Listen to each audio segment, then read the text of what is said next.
The session was especially in honor of the World Environment Day, which was on 5th of June, Saturday. We have very good speaker with us, Mike George.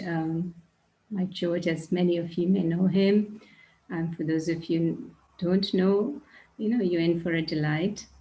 Mike is an author of many personal development books, self-awareness books, about 16 of them, and also been the last 30 years been coaching, guiding, facilitating, helping people and also companies in more than 30 countries. So over to you, Mike, without a further ado. So thank you. Thanks, Daksha. Thank you very much. Not sure if you are in for a delight, but we'll soon find out. So, well, warm welcome to everyone. Thanks very much for tuning in. And as Daksha just said, is a bit of an interesting topic this evening. It's usually nature or nurture, not nature and nurture. And of course, the nature or nurture question is the big question, really, around other people. Are other people born good and learn to be naughty, or are they born with naughtiness built in? So is it nature or nurture? And I think most people usually land on both. It's between the two, somewhere between the two.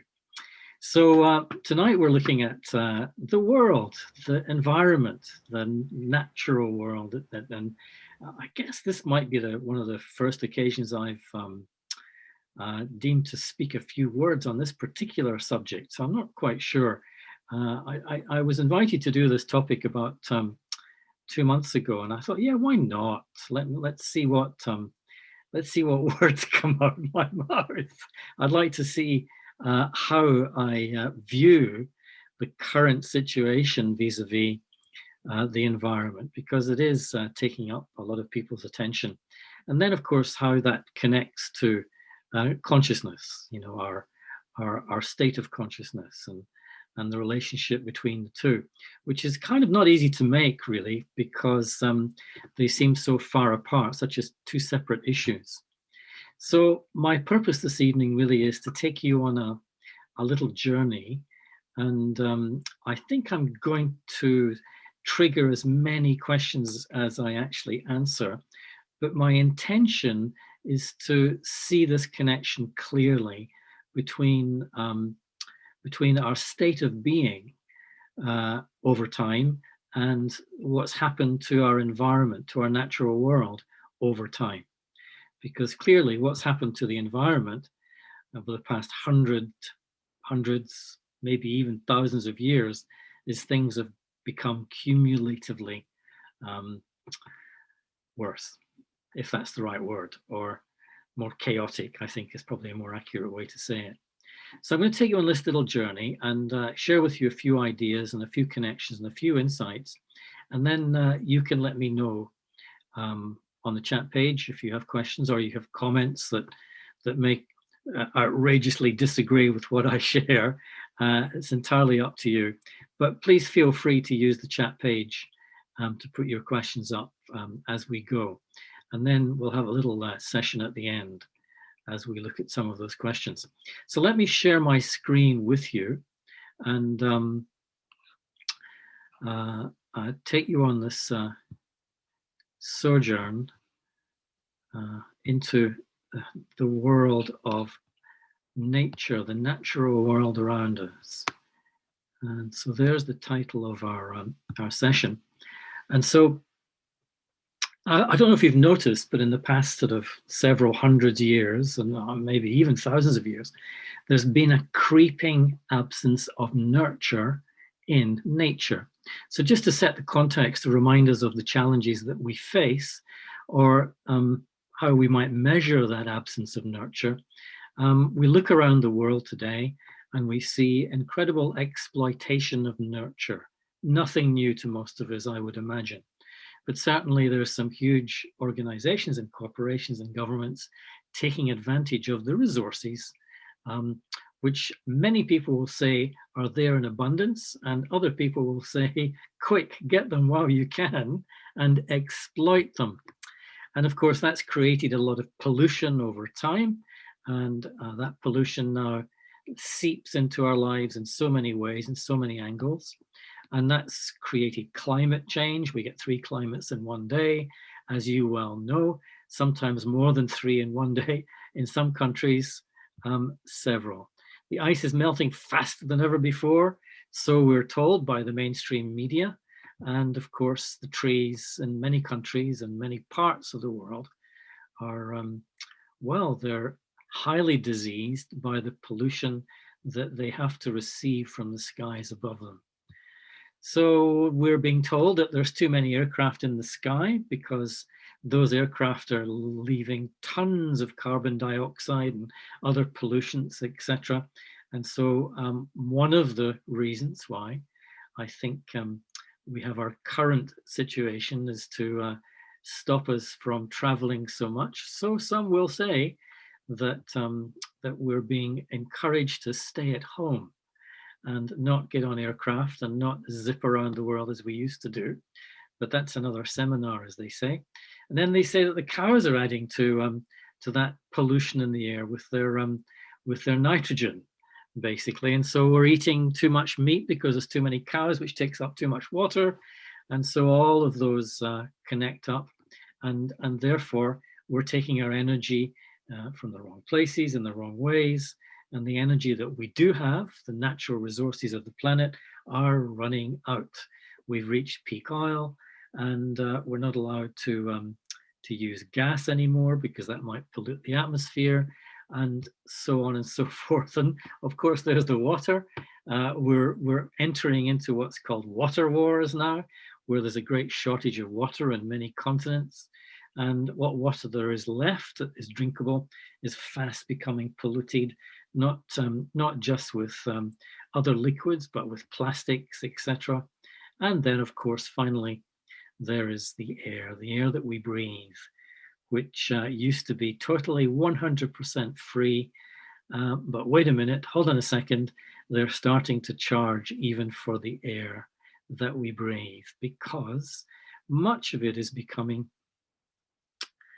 unbreathable, highly polluted once again. So that just kind of sets the context of where we are. And I think most people are aware that these are the situations that we face and that no other generation in human history has faced. Maybe one or two, but not all at the same time. So you can see the challenge that we are faced with. So what do we know? What do we know? We know that we are responsible for that. We know that we as human beings on planet Earth are responsible for the crises, all these crises in all these areas around the world. We know that some are more responsible than others. Certainly there are some organizations and corporations who take advantage of the resources and who do pollute more than others. That we also know. We know it will carry on, even though some are trying to fix it.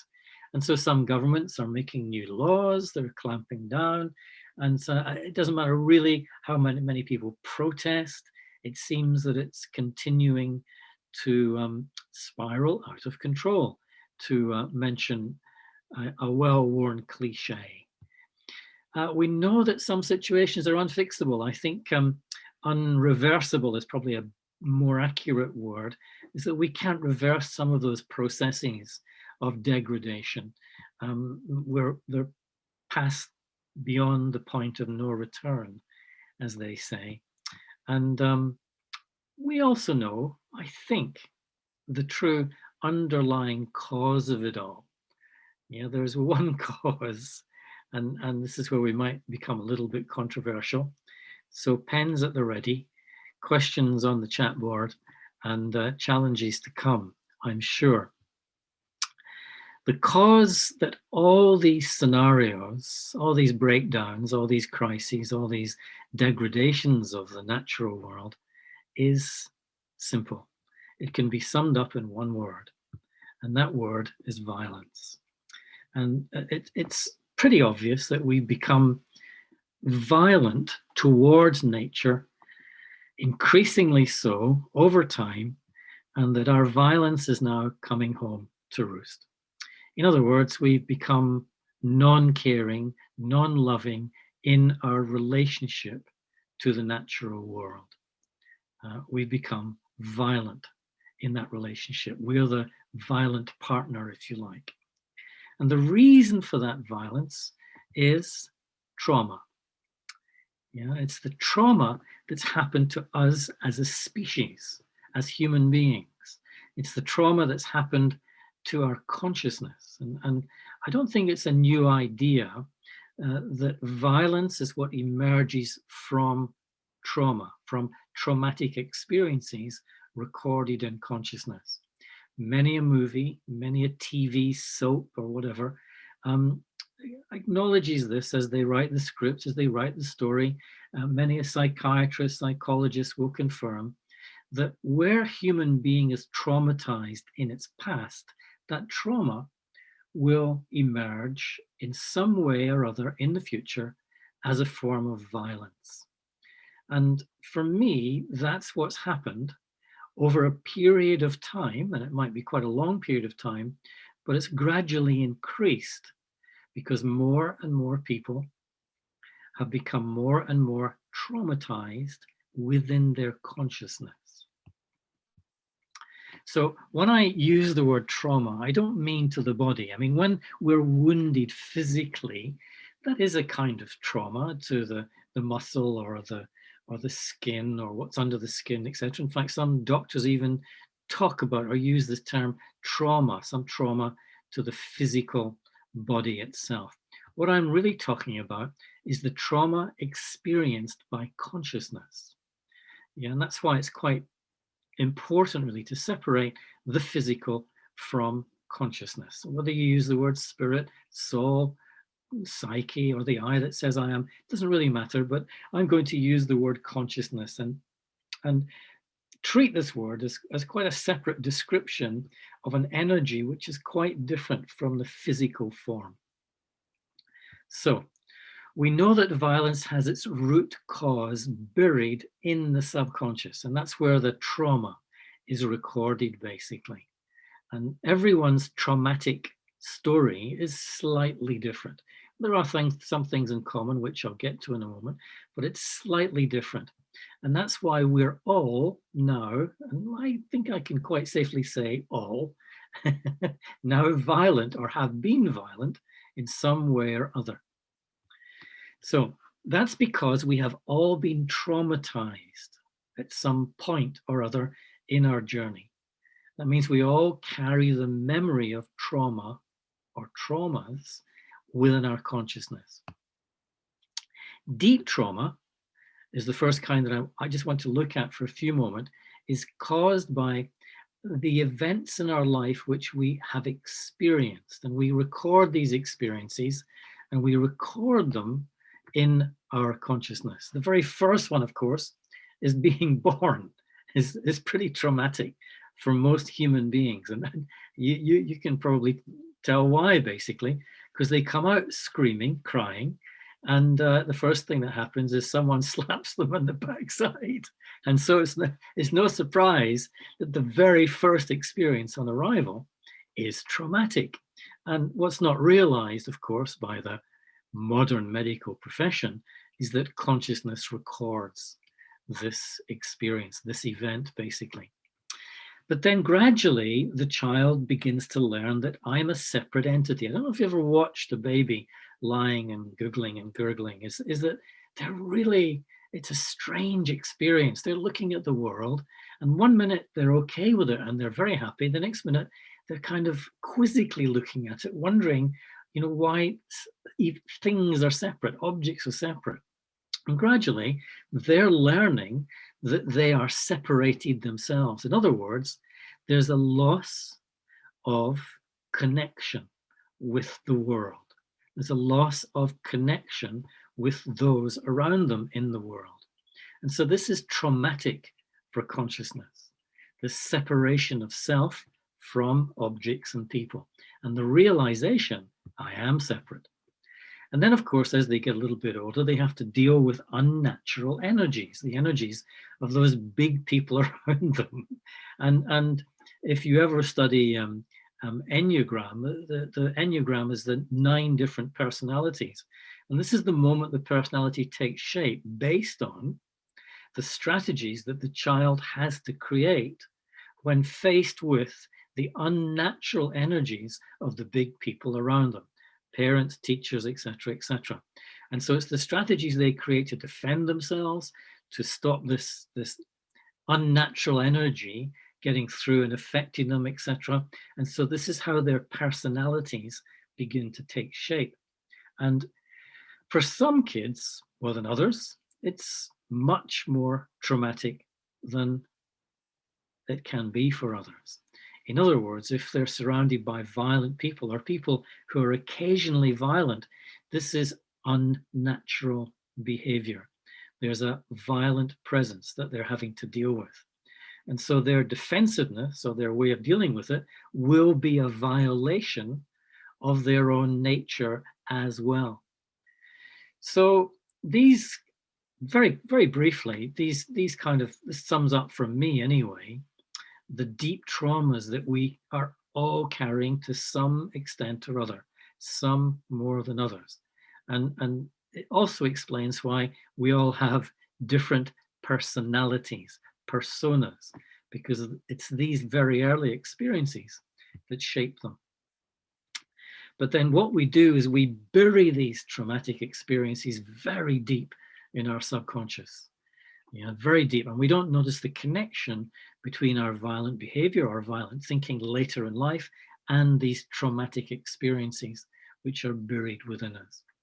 But I think most psychologists, stroke psychiatrists, will confirm this link from their understanding as well. But we also create and experience daily traumas, not just deep traumas, but daily traumas.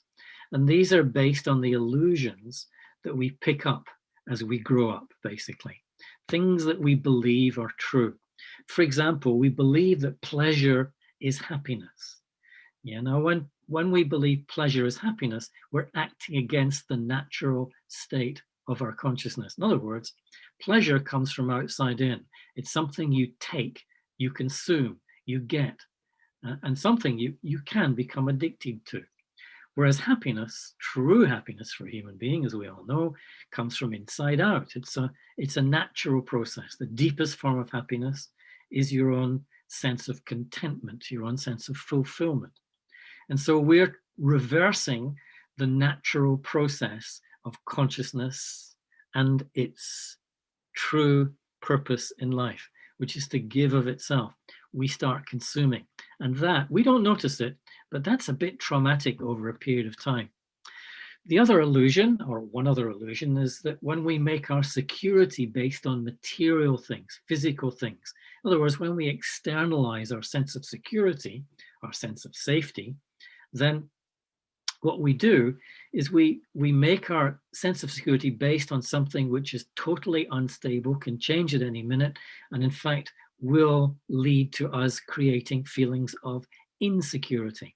And that's exactly kind of what's going on right now, is that the whole country is feeling very insecure, very unsafe. That's why so many people want to stay, apparently, in this kind of lockdown situation, because they've learned to believe that their security is based on external things.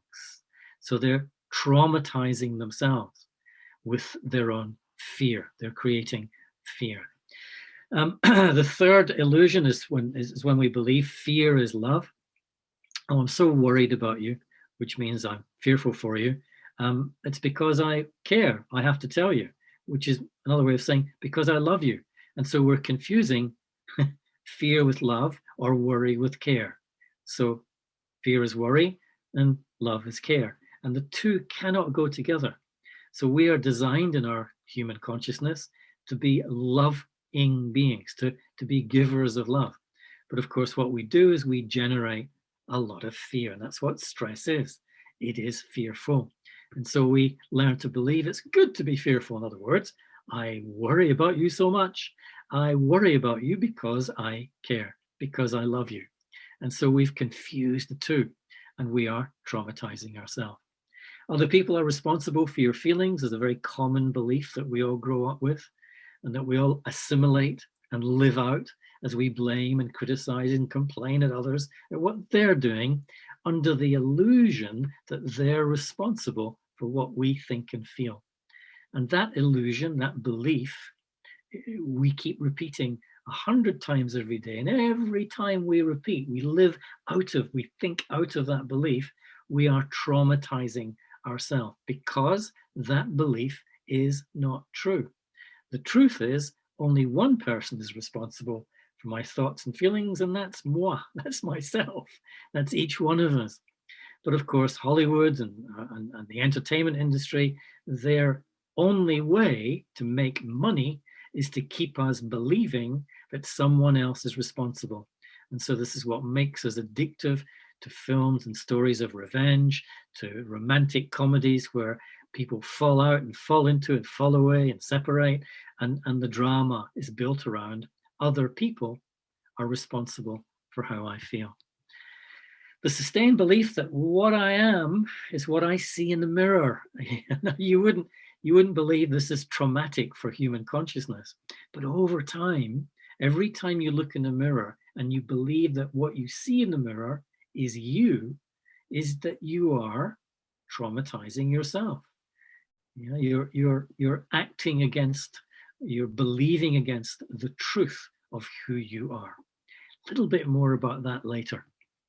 So trauma expresses as non-caring, as non-loving. And so in a sense, what we're doing is, because we've been traumatized deep down within our consciousness, we lose the ability to care. We lose the ability to be loving in our attitude. And so this is the birth, the beginning of violence. I don't mean fighting or killing violence, but I mean we violate the truth of who we are as human beings. And it begins very gently to begin with. So that violence then finds a way out from our consciousness, from our intention, deep down inside, to our actions. To our actions, which is basically our behaviors. And on the way out, it influences our thinking, our decision making, and our attitude towards the environment, towards the natural world. Let's just keep it in that context at the moment. And so what we do is we think about the natural world in darkened ways. We make decisions which exploit the natural world. We have an attitude towards the natural world where it's just for our comfort and our use. So we just take from it. And all of these are forms of violence. And of course, the extreme forms of violence are organizations who really do actively exploit the natural resources of the world. And that's what we're beginning to see the result of now. It's just individual human beings making decisions from not really knowing the connection within their consciousness to their own personal traumas, but they're making decisions and they're creating thoughts towards the environment which exploits or is violent towards the environment, towards the natural world. And so after 1,000 years of this has been going on, we see the result in all these spheres, all these areas of activity that we looked at as I set the context at the start. And so history, in a sense, is really a history of violent human beings in relationship to a very non-violent natural world. But this violence is not recognized really as violence, and that it comes from our own traumatic story, the buried traumas in our consciousness. So the history of the world really is a history of violence. So it simply reflects the gradual deterioration of our relationship between our inner environment which is our consciousness, and the outer environment. And so the deterioration of our inner environment is the accumulation of trauma. In other words, if you want to put it in other terms, it's this falling asleep, losing awareness of who we really are, of our true nature as human beings. It's sabotaging that awareness. And as we've fallen asleep, we've accumulated more and more trauma, and that's expressed as greater and more intense violence towards the world around us. So everything we have ever done to the natural world started as a thought in the human mind. And so our thinking, essentially, that I think everyone kind of understands that. Everything that happens, everything you do, every decision you make starts with a thought in the human mind. So any fixing of the mess out there in the world that we've made, the natural world, is really, it's a useless waste of time and energy until we fix our own intention and our own thinking, that then shapes our behavior.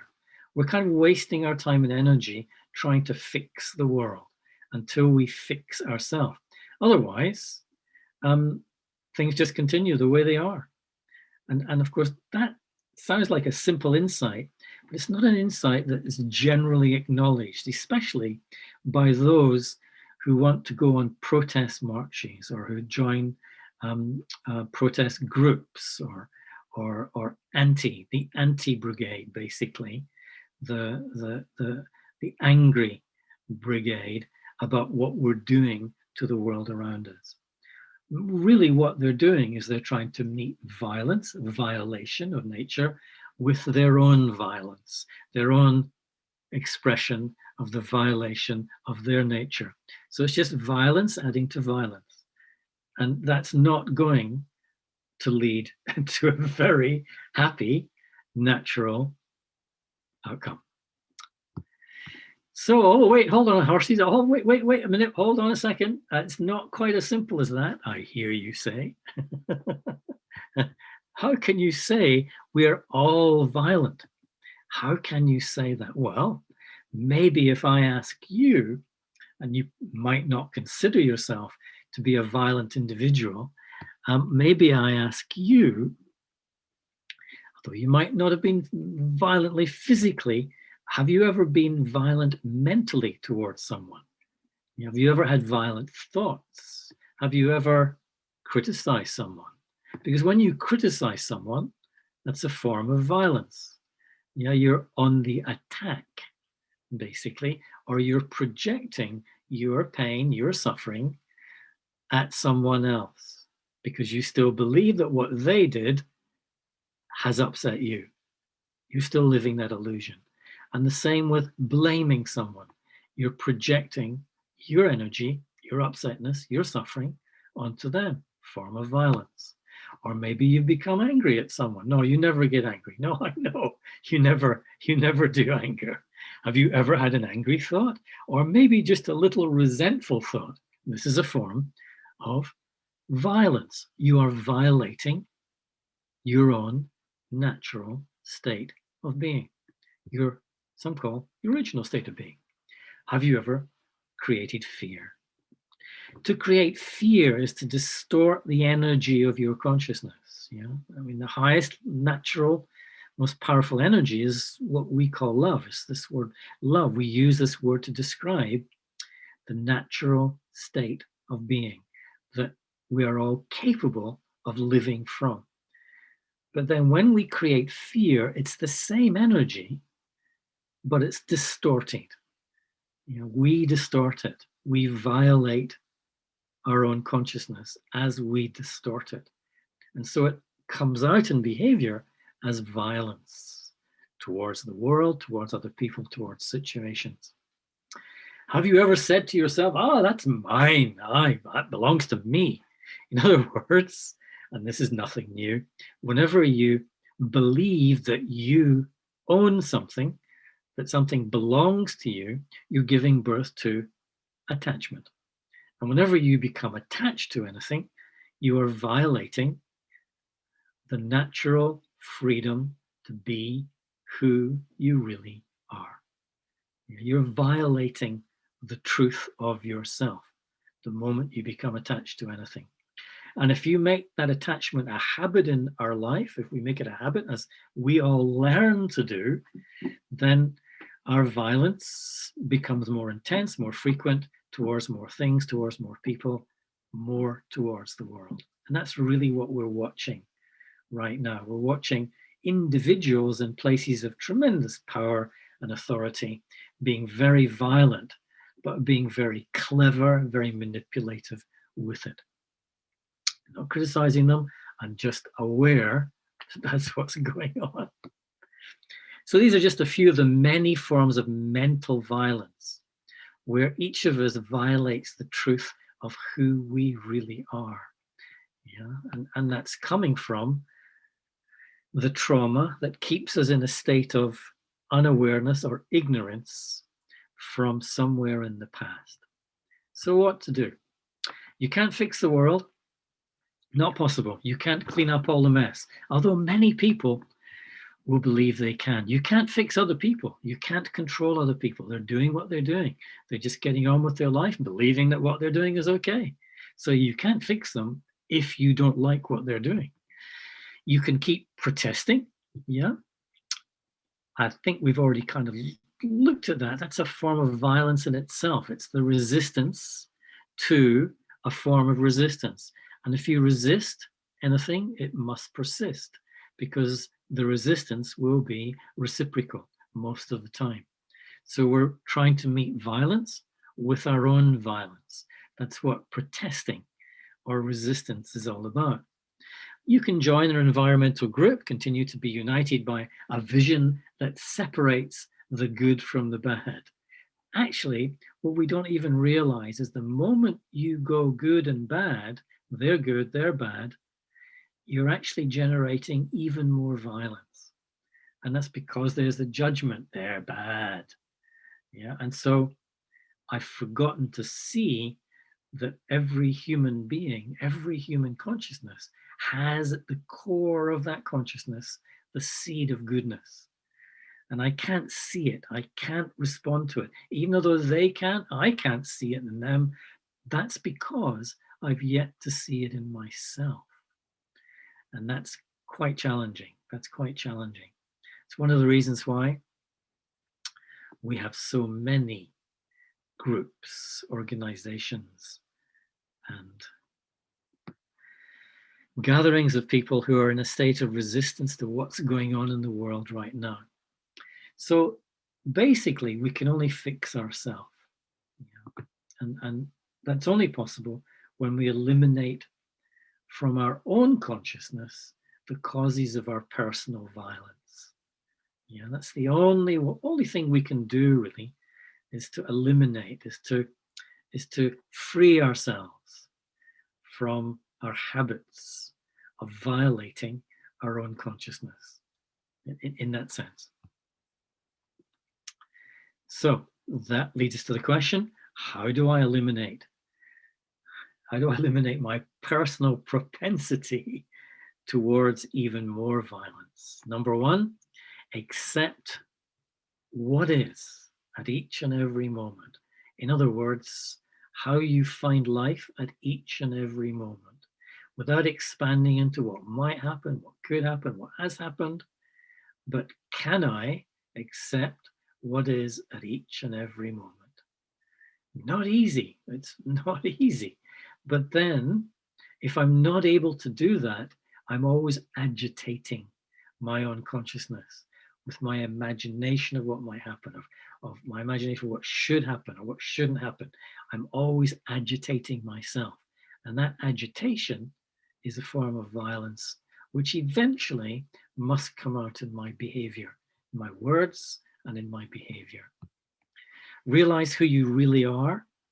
Yeah, and of course, this is about correcting the illusion that I am what I see in the bathroom mirror in the morning. In other words, the belief that I'm just a form. and that my form is in danger because of what people are doing in the world, and therefore I am in danger. But to realize who I really am as the being of consciousness is to realize I'm not the form, I am consciousness. You can see my form, but you can't see me. You can touch my form, but you can't touch me. Whatever you do doesn't touch me. That's challenging. That's incredibly challenging to live from that space. But that's part of healing the traumas that have got me under an illusion about who I am so far. So it's about restoring your awareness and connection with your true nature. It's unnatural to be angry and therefore violent. It's unnatural to be fearful and therefore violent. It's unnatural to be sad and resentful and therefore violent. But of course, because we feel these emotions so frequently, people justify these emotions, these violations of our consciousness, by saying, well, it's human nature, it must be natural. Everyone is angry. So many people are scared, so many people are sad. But then I usually always say, when you research a course or a workshop or a retreat on Google, do you look for workshops that say, come along and we'll make you the angriest person in the world? If you attend our workshop, we will really frighten the living daylights out of you and show you how to do that for yourself. And if you come to our lecture next week, then you will leave crying because we'll make you so sad and so depressed for weeks on. No, you don't see events like that. Well, if you did, we'd probably say, well, that's unnatural. That's not natural. And so our true nature, our core nature, at the very heart of our being, is loving, is non-violent, is caring. In fact, when we go on our holidays, why are we going? Because we're seeking something which we consider much more natural: relaxation, easiness, peace, quietness. Because we wouldn't go in search of anger or fear or sadness, but we go in search of those states of being. But what we don't realize is they're already there within us if we choose to bring them to the surface. Why can't we bring them to the surface so easily? Because of those recorded traumas way back into our past that we don't notice are getting in the way. So when you discover your true nature, the task then is to bring that to the relationships with other people and with the world itself. In other words, to give of yourself, to be your natural self in the context of your relationships with people and with the world around you. And only then can you help others. Only then can you live your life from a non-violent space. And that's what the world is kind of waiting for, is people who live like that. Only then can you serve as an example to others. And I use the word influential here, is in a sense, another word for leadership is influence. Your influentiality defines your capacity to be a leader for others, because there's always someone watching. There's always someone picking up your energy, picking up how you respond, picking up your non-violent, caring, loving attitude. And when you're able to demonstrate that for others, then you are an example for others.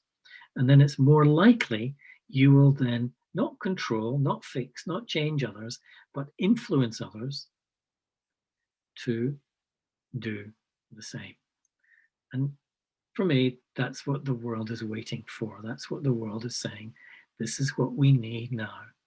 Not more fighters for freedom, not more protesters, not more violence on the streets, not more resistance, but it's looking for people who are prepared to be themselves, to be their natural and caring selves. So how do we do that? How do we change is then the question. A little bit deep, this, nearly finished, and then you can throw your questions or your objections at me. So consciousness, human consciousness, is a little bit like an iceberg. It's a good metaphor. 10% of the iceberg you see above the surface, 90% is below the surface. So 10%, small fraction, is what you are consciously aware of. The rest of your story is in your subconscious. That's where all those traumatic experiences live, are recorded in your subconscious. Now, when you watch an iceberg, you think it would be going east because the wind's blowing that way, but it's not. It's going west. And that's because the current underneath, which you cannot see, is going that way. So our intention might be towards good, towards what's natural, towards forgiveness and caring. But of course, we are still criticizing, we're still upset, we're still in the habit of attacking people and getting up really angry at people, because those are the habits that we've created over time. And those habits are recorded in largely our subconscious. Altogether, they make up our personality. So you can change this in one of two ways, from outside in or from inside out. There's two ways to make this change, if you want to. Not compulsory, nothing is compulsory. So here are the daily traumas, the little beliefs that we've learned as children that we've recorded and that are traumatic to a naturally easy, loving, peaceful, caring being. You're a bad little boy. Oh, you're not capable of doing this. You're just not creative. And so these beliefs, these things that big people say to a little person, they come together to make up our self-belief system, our self-image system. And of course, they're recorded in our consciousness, and then they become subconscious, outside of our day-to-day awareness. So you can change that by affirmations, by input. Little phrases: I am enthusiastic and calm. I am patient and creative. You can change these beliefs. And the more attention you give to your affirmations, the less attention, energy, you give to the beliefs that you've recorded in your consciousness. And gradually they begin to atrophy, and gradually the new affirmations, they take hold in your consciousness, and they then come out in your thoughts and in your behaviors. But then there's the deep traumas. The deep traumas you can see surrounding the heart. The heart really represents the core of your being, the true heart, not the heart of your body, the heart of your consciousness. We have two hearts. And that heart is where you always find your calm, your care, your contentment, your peace, your love, your happiness, or whatever. It's already there. You know, it's already there. You are already capable of creating those vibrations within your consciousness. And when you do, they are your most natural state of being. But of course, surrounding them are those deep traumas that we talked about earlier on. You know, the trauma of being born, the trauma of learning you're separate, that the world is separate, the trauma of dealing with angry energies coming at you as a very young child. So while you can change from outside in, it's going to take some time. It's going to take a lot of affirming. It's going to take a lot of repetition. A much faster way to do it is to come straight to the heart. Yeah, and of course, we all know, or many of you are familiar with the practice of meditation. And the practice of meditation has been going on for thousands of years, and is simply the journey out of your mind, your conscious mind, back to the heart. Out of the mind, back to the heart. So that when you're at the core of your being, where everything's quiet, everything's peaceful, everything's free, everything's natural, then that energy comes to the surface and influences and shapes your thinking, your decisions, and of course, your actions. And so That's why drilling, it's like drilling for oil. You drill down in a meditation and you drill past those traumas that you've got recorded. If you might touch a few on the way, you might reinvigorate old memories, and they might throw up the odd negative, dark, darkened feeling. And of course, meditation will teach you to just let that energy pass through, let it pass you by, and you stay on your journey to the center, to the core, to the heart of you. And then as you touch the core, as you touch the heart, as that becomes easier and easier for you, a journey for you to make, then you begin to change from inside out. Yeah, from inside out. Ideally, a combination of the two does the job, but more from inside out. So, you know, in the physical world, everything in the physical world, everything you see around you, every object, the garden, the flowers, the objects on your desk, your lampshades, absolutely everything originates with the energy of the sun. we kind of know that. That's why when the flowers wake up in the morning, they don't turn to each other and judge each other's beauty or ask each other, if they've checked their emails yet. They get the direction of their face absolutely spot on, and they turn towards the sun to receive its light and its warmth. And they use that energy, that light and warmth, to grow, to be themselves, to be beautiful, to be their natural self.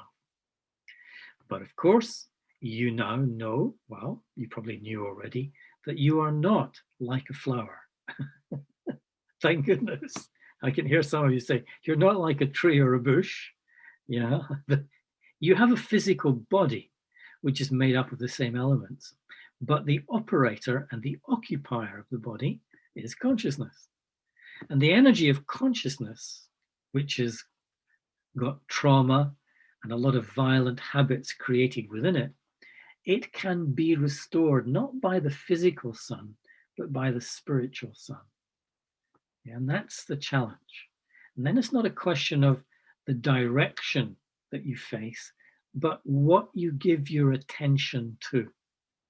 Yeah, you are, in a sense, attention itself. Yeah, and all the time you're spending your time, which is attention. We live in the attention economy. Everyone wants your attention. If you give your attention to the source, the spiritual sun, then that energy will come and penetrate you and remind you of your natural state of being. It will come and it will, just like the sun does for physical things, it will come and give you light and give you warmth and empower you to be yourself again. And that's the idea of attention. What are you giving your attention to? So I think I'm finished. I think I'm done. And I just need to say thank you for coming with me. And I'm pretty certain that there's going to be a few questions, or maybe a few comments, or maybe just one thing. So I don't know about online, Daksha, but I've only got one comment here. We give up our nature to serve our culture, then we suffer as we're out of our integrity. Yeah, that's absolutely true. I mean, the culture is just the way we do things around here, and that comes from the way we think about things around here, and that comes from our belief system around here. And our belief system is pretty skewed because of our history, really. And so therefore we give up our nature and allow ourselves to be influenced by our culture. our education, our parents, the big people. And so we actually learn to increase our level of violence towards what we find in our culture. And that's another good reason, another good way to understand it. It's good. So Daksha, I've run out of questions here. I don't know if you've got any at your end. Oh, wait a minute. Here we go. So how long do we start practicing the restoration of our consciousness? Some people call it soul consciousness, before we start getting a positive return. I mean, that's the question of how long is a piece of string? and what do you mean by positive return? When you really understand consciousness, there's no positive or negative in consciousness. There's no duality in consciousness. There's no polarity in consciousness. There is just, well, let's say, thinking. No positive and negative thinking. There are just thoughts. And then it's a question of the accuracy of those thoughts. Are those thoughts emerging from your true natural state of being, and therefore they're accurate? Or are they a little bit inaccurate, or a lot inaccurate, or a lot, or very inaccurate? And so only you know that, and you will know that by how you feel, what you are feeling at any given moment. And so if you are feeling emotional, that's unnatural. Therefore, your thinking that's triggered that emotion is not arising from your true, original, natural state of being. And so only you can measure, only you know how well you're doing or how accurate you are in allowing your true nature to influence and shape your thoughts and your feelings. Only you know that. And I have no right to judge you. I can watch you, but I've got not resist the temptation, but I've got to kill, I've got to resolve, I've got to heal the temptation to judge you. You're on your way. You are practicing. Has there been a change of consciousness in the past year? Are you I presume you're asking me. There's constantly changes in my consciousness. And so gradually I'm coming back to my true nature, and gradually it's becoming more and more stable. But of course it's tested and challenged by relationships and events outside. That's inevitable, because deep down within there are still the remnants of illusion, of misbelief, of records of acting against my true nature. They're still there. And so they sometimes get triggered. But my consciousness is gradually becoming more awake and more aware, definitely. So if a person hurts all of a sudden, in other words, they're shocked, how do you overcome? Naturally, I am not sure if it is related. I'm not quite sure I understand the question fully. But yeah, you're going to hurt. And so the first realization is to realize it's not the other person, it's not the event that's hurt me, it's I've hurt me. So I need to go into my own consciousness and see what it is that I'm doing to make me hurt, to make me feel hurt. It's not that I hurt myself. There's not I and a self, there's just hurt. So that hurt, it denotes a distortion in my consciousness. Now, why is that distortion happening? And it's usually always because of some ego that I still have. And the ego basically is a false sense of self. So I have a false sense of who I am. That's why I feel hurt.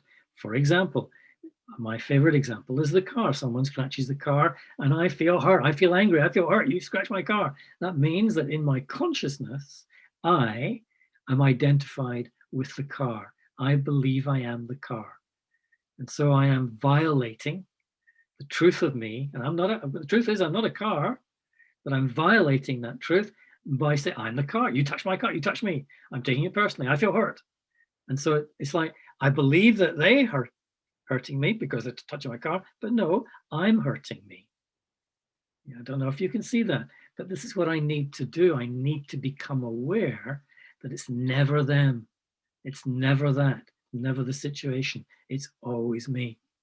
And these people who are making all the decisions that are having a detrimental effect on the natural world, they have no idea of this. They have no insight to this. Yeah, and so they're just making decisions, believing that if they can get the world outside organized, controlled, and the way they want it, then they'll be okay. Yeah, and so that's to live in a state of ignorance.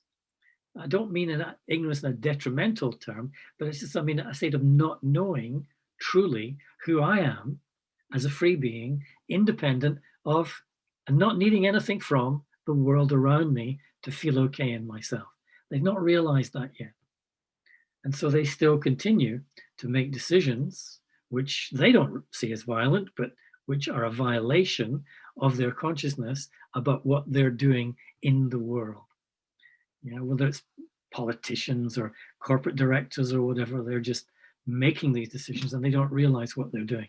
I think it was a famous philosopher way back, forgive them, Father, for they know not what they do.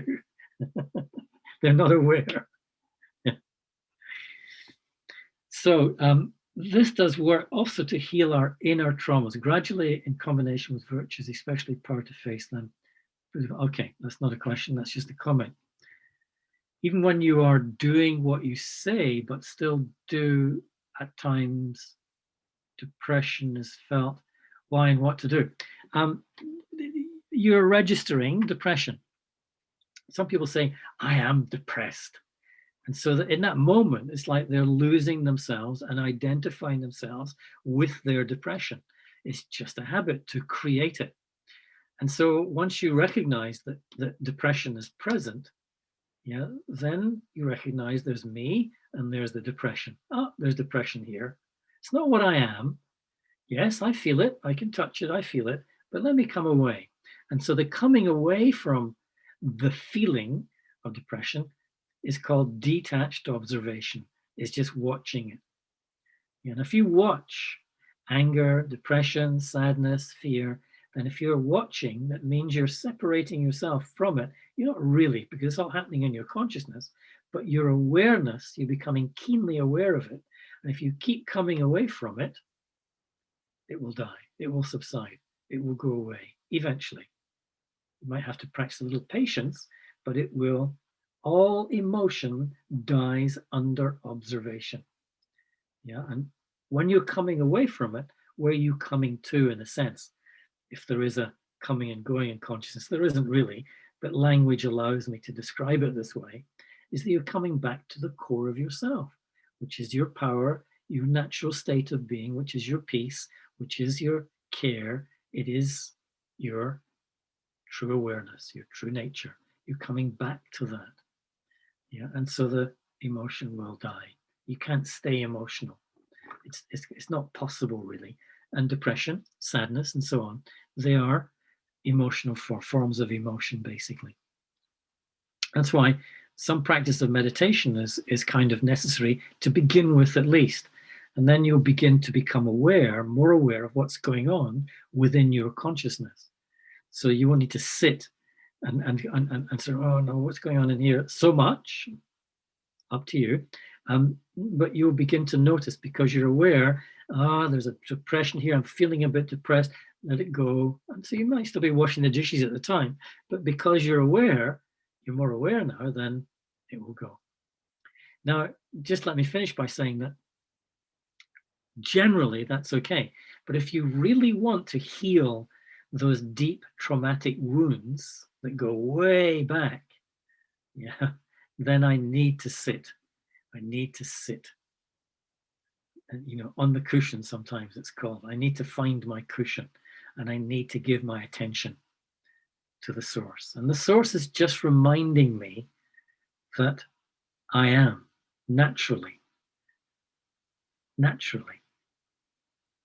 my original true self. I am there. It's always there. And ultimately, you don't need to look for it. You just need to be that. Yeah. And then notice when you're not. So now I'm being it. I'm being very quiet, very peaceful. But then I'm going to notice when I'm not. In other words, I'm going to notice what gets in the way, what interferes. It's because I'm attached to this, or because I want that. That's what's disturbing. I'm disturbing myself. I'm creating that disturbance. That habit of creating that disturbance, got to go. Got to go. And so that's the kind of practice I need to do, the practice of that awareness. Can you please explain more about how to avoid getting stuck in old traumas during the drilling down process of meditation you spoke about? Well, I can, but I can't really. I mean, I have to say to you is that only your practice is going to be showing you how to do it. In a sense, there's no manual on this. There's no how to. And I'm kind of describing my map, how I understand it. But I'm going to say to you, sit on your cushion, watch what's going on inside your consciousness, watch when you can't watch, when your attention is drawn somewhere else, and then notice that when you bring it back, and then you will begin to describe your way. In other words, you're the authority, not me, not the speaker, not someone that's coming on a screen. I'm not your authority. I'm actually going to say, please don't believe a word I say. See for yourself. And only when you see for yourself, will this mean anything? Will it have any effect, on you, on your consciousness? Yeah. It's not about, it's not how to ride a bike. In fact, if I describe how to ride a bike, you still won't be able to ride the bike. You have to get on the bike and fall off the bike 100 times and then realize how to find balance. And in this case, in the case of what we're talking about here, is how to find your center, how to center yourself. You have to get on your bike and fall off 100 times and then notice what's making you fall off or why you're not able to center yourself. Then you become your own authority. Most of our suffering seems to be from illusions and belief systems. Yeah, absolutely. That we have inherited because life is impermanent. So it's an illusion to ever feel secure as it's a world full of chaos and order at the same time. Yes, I wouldn't disagree with that, but there will be moments when you will feel secure. And these are moments of real self-realization, when you realize exactly the nature of the world around you. There isn't time to go into it here, but it might well be when you restore what you lost when you were born, in a sense, the sense of oneness, the sense of connection with everything. Sometimes the mystics and the sages, they called it cosmic consciousness. And so they were able to be totally stable because they'd realized it, they'd seen it, they'd felt it, they knew it. And they searched no longer. They had no more questions about anything. They just felt, knew, were connected to everything. And so there's a point in our own journey when that occurs. And then you might not even be thinking about writing those words. You will just be. And so that might be a way of describing our destination.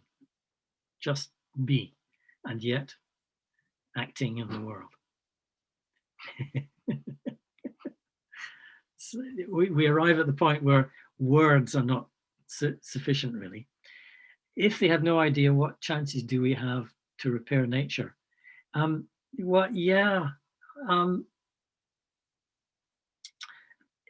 It's not necessary to repair nature, the natural world. It's not necessary to repair it. It's necessary to transcend it. To rise above it. It's going to get a lot more chaotic and a lot worse, in a sense, before it gets better. There's an old saying, is that it's only chaos because you've not yet learned to perceive order. You only see chaos because you've not yet learned to perceive order. So in actual fact, the chaos of the world isn't really chaotic. It is ordered. Everything is fine. Everything is okay. Yeah. You're not part of that everything that's chaotic. You are connected to everything that is okay.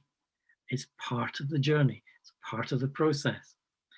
And so it's perceiving that, realizing that, understanding that, that will set you free from, oh my God, what's going on? It's terrible. What's going on? It's going to get worse. It's going to get bad. It's going, oh my God, it's terrible. And so to set yourself free of that self-created chaos in your own consciousness, it's about seeing that the world out there is just fine the way it is.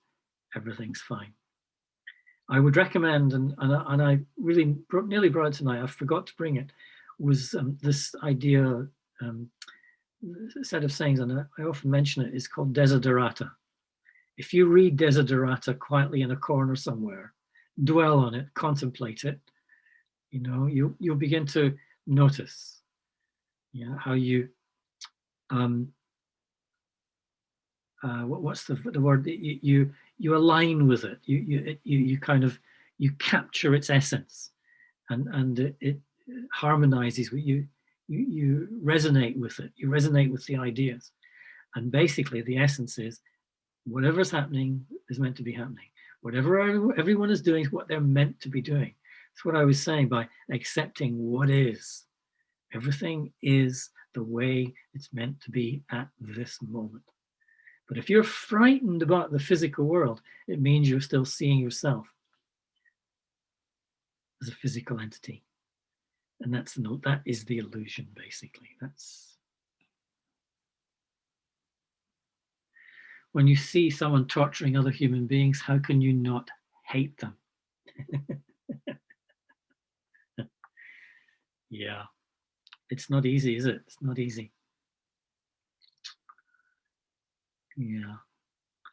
If you hate them, then you're just doing what they're doing. You're watching their torture, which is an expression of their hate. Yeah, and really, while they say they hate who they're torturing, they really, it's a hateful towards themselves. Yeah. So when you hate someone, you are the one who suffers first and most. Yeah. Instead of understanding, they are being violent as an expression of their violated self, their violated nature. You know, when you understand that, it's easier to come into compassion than to go into condemnation. Yeah. So that compassion understands and cares about the suffering that the hater is going through. Yeah, and wants to be there for them if they're open to having someone there for them. Yeah, and that is such a high role, such a challenging role, but that's what the world is calling out for, is people who are prepared to watch other people hatefully being violent, but who understand that their hate is just an expression of their own suffering. That's all it is. Now, when you get that, then you can have compassion, which is an act of love.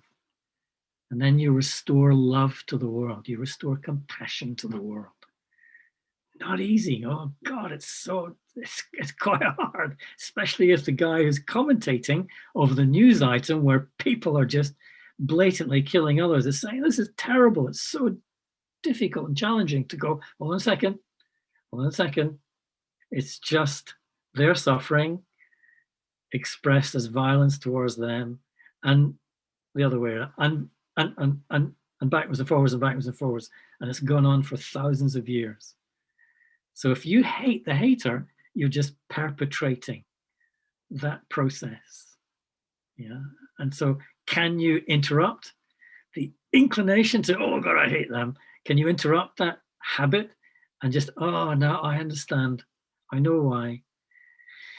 It's their trauma emerging as their violence towards anyone who they can be violent towards. And we've been talking tonight in the context of being violent towards the natural world, basically. It's the same, people upon people.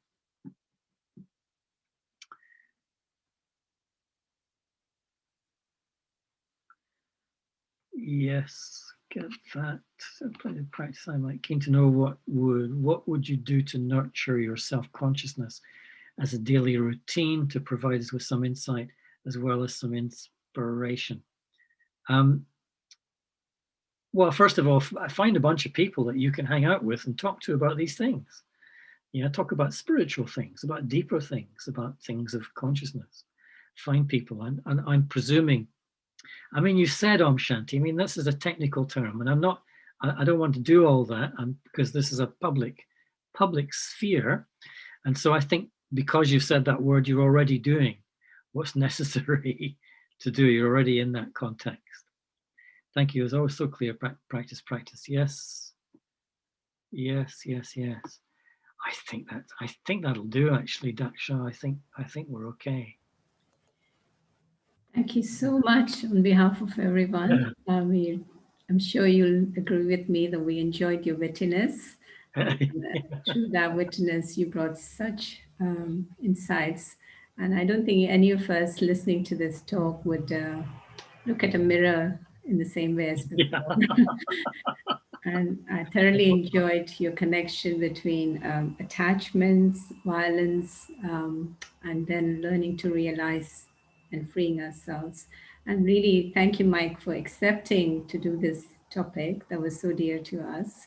Okay. And just a very quick announcements that every Tuesday evening we're still continuing online. So we have another theme next Tuesday, the Rainbow Within, and our speaker will be Dipti from South Africa. And also the following Saturday on the 19th, we're marking the International Yoga Day. So we're going to have a workshop from 2 to 3:30 with Sister Jenna. So do watch our online programs.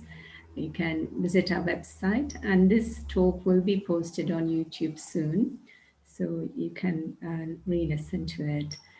And thank you, Mike, and thank you all for your kind attention and your really chats. And Mike didn't read all the thanks, but there were so many thanks. So Yeah, probably I'm just just taking a copy of some of the questions now, and so okay, good. I'll contemplate the questions. It's good for me. It's great. Thanks for your time. Thanks for tuning in, everybody, and good luck on the journey. Okay, we'll maybe just finish with a moment of silence together. Yeah, let's do that. Let's be quiet just for a few moments together. It's very good.